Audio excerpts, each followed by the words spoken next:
you try. The idea has always been, we've always wanted to make independent films, and I think we're better at smaller films rather than huge Hollywood movies which have big Hollywood stars in. And I love those movies. I love Chris Nolan's movies and Guillermo del Toro's movies. And I love watching those movies, but I'd like making smaller ones that are a bit more, not people you don't know. You know, maybe you don't know them, so they, like the cast last night in Heli, were all newcomers, you know, and that is amazing to see sometimes. I love that kind of film personally, you know. But how difficult is to promote these films for the big producers? Yes. And to get these cultures and these accents, yes, these different cultures, it's tough. rather than US. Yes, it's tough. It's a big struggle. How difficult were in your career? That's part of the struggle you take on, and I take that struggle on with pride. I like that, and so I work very hard promoting the films as well. So I do the touring and the press conferences and interview. So I try and get the films out there. Yeah, it's hard though. Yes, that's part of the problem. But you'll love it if you love what you're doing and love those kind of films. That you never tire of it. I don't think. I've never wanted to just make a huge Hollywood movie and then it just promotes itself. I like watching some of them, but that I don't want to make one. I think the most interesting one, and the most difficult one actually, is love, actually. It's really hard. Violence is easy. Love is hard. We all know that. It's hard, isn't it, to live with, to work on in your own life. It's hard to make a film about love as well.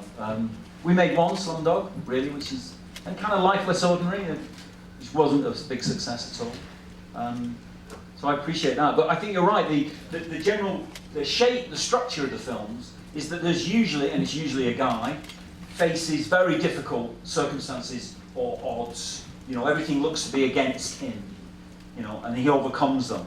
And that gives you a feeling of lift at the end of the films, which is a way that you try and make the films popular, even though they're unknown people, or it's in Scotland or whatever. You feel a lift coming out of the film, you know, so that's what I think we've tried to do in the past.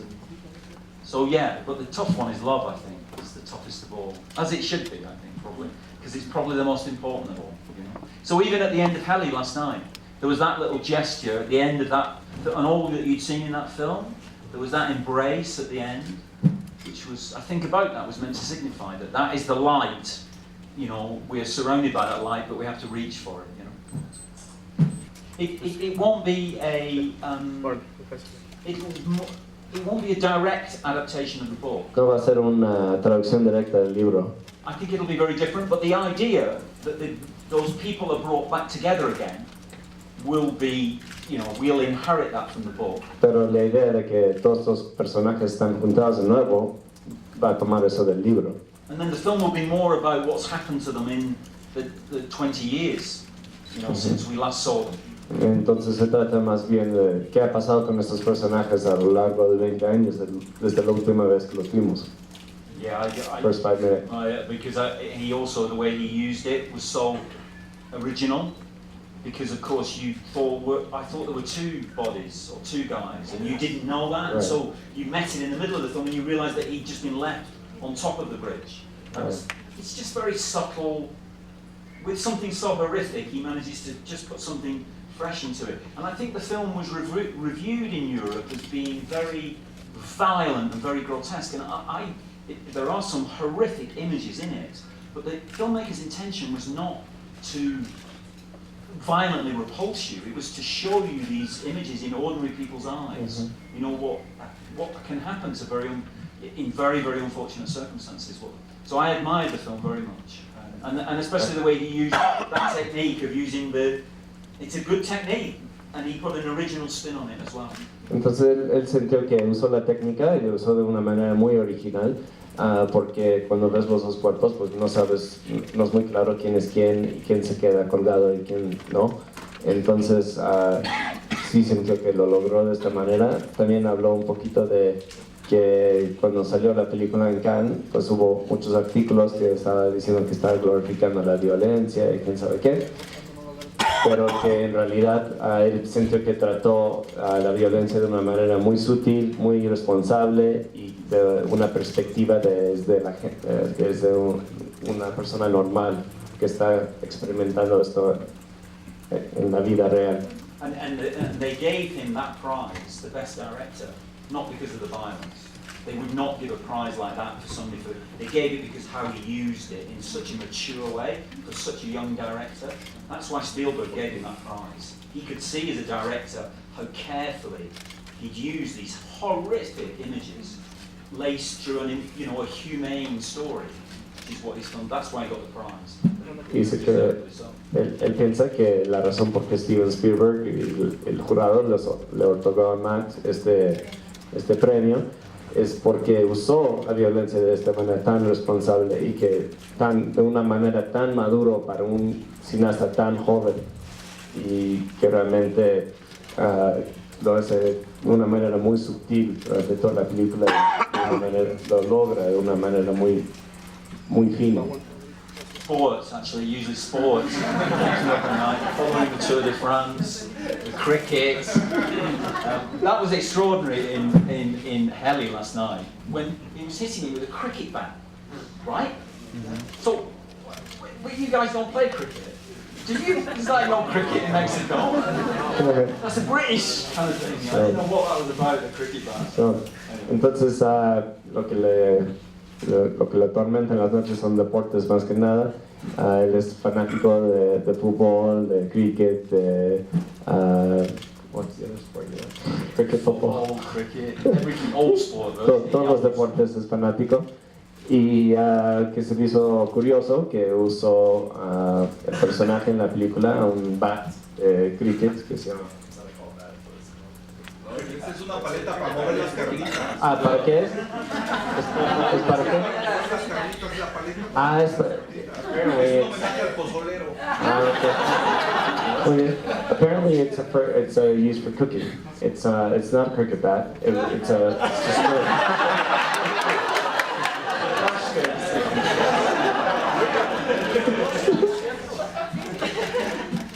What's your t-shirt? What's your t-shirt? I saw a guy with it on with a smaller version. It's beautiful. It's a soccer team. Yeah. Nice t-shirt. Oh yeah, no, they were. I think they were very interested. Their main concern was that it wouldn't be an attempt to do the first one again. You know, like a sequel normally is a copy of the first one, you know, for commercial reasons. And I think when I explained that it was this is a very deliberate attempt to make a very different film, and the significance of the film would be because of the memories people have of the first film. It would affect those as well. So people would look at themselves in the audience and think, what have I done with my time? I knew that film all that time ago, or you know, when I first watched that film. And so I hope it'll have that kind of resonance, and the actors were certainly interested in that, I think. Also, they're great parts to play, provided the script is good enough, but they're very, very memorable parts, and actors often don't get that chance too often to go back to a great part, you know. So I think they're very intrigued by it.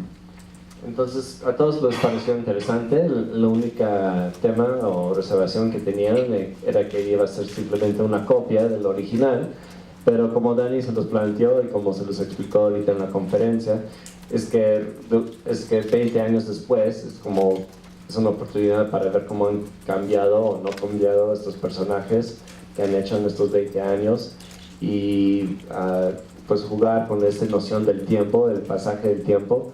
Y lo que también comenta es que es muy raro que un actor tiene un papel de esta calidad. El original, obviamente, todos sabemos que eran grandes repartos, y pues es muy raro que un actor tiene la oportunidad de regresar a un gran reparto y a regresar a un gran personaje. Entonces todos están como intrigados por esta posibilidad. I think it's because the trigger for it was so many people, I mean here, but so many places around the world remember the characters' names. you know you go and see a movie, you don't remember. I mean, what was Brad Pitt's name in World War Z? You've no idea. He was just Brad Pitt, wasn't he? You just remember it, the Brad Pitt guy, he did this. But people remember Begbie, and they remember Sick Boy and Spud and Renton. It's weird. That very rarely happens in films. And so you think, wow, that they obviously have a hold on people's imaginations. They're locked on, and so you think, right, let's readdress that. But they know, in the first film, they're 20, 25, and you know what it's like. When you're that age, you can take drugs. You usually get away with it. You sleep with people. All sorts of things can happen, but you get away with it. Usually, most people, it's kind of okay. Life, you get through it, and it's exciting. But when you're in your 40s, not the same anymore. You can't get drunk every night. You can't, the body doesn't. So it's trying to occupy that territory of what it's like. They were hedonists in the first film. That's one of the things that makes it so attractive, the film, is they take such risks with themselves. And apart from Tommy, who dies, they all get away with it. But now, I don't think any of them would get away with it. So that's dynamic. To look at that change, that's different, so that's why we want to do it, And also, they look so beautiful in the first film. I saw the film a couple of years ago, and they look so beautiful. They look, but now they're not. Like us all, it's like it changes. And that is, to be able to make something so directly that people will recognise as being familiar and yet unfamiliar is good, I think. Pues obviamente es una película que marcó una generación o dos generaciones, como comentó alguien. Y pues los personajes son tan quemados en nuestra conciencia, todos los nombres de los personajes los conocemos como si fueran nuestros amigos y están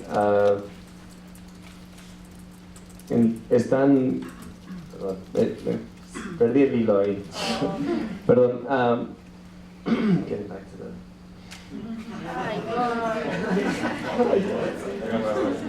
Entonces, igual me ayuda aquí, Silvestre. Están tan ligados a nuestra cultura, todo el mundo sabe los nombres de los personajes, nadie se acuerda de los demás nombres. Entonces es como regresar, obviamente, 20 años después. Lo que más me interesaba es de que hace 2 años vio la película, la primera. Obviamente se ven todos muy hermosos, se ven guapísimos, están todos muy bien y ahora ya no son igual. Hace 20 años podías estar en las drogas y salirte con la tuya, podías fumar, el cuerpo era otro, ahora 20 años después el cuerpo es diferente, ya no te puedes salir con la tuya. Lo que más le interesa a él es ver cómo han cambiado todos, 20 años después, menos Tommy, que ya murió, incluyéndolo a él como director. Muy bien, gracias.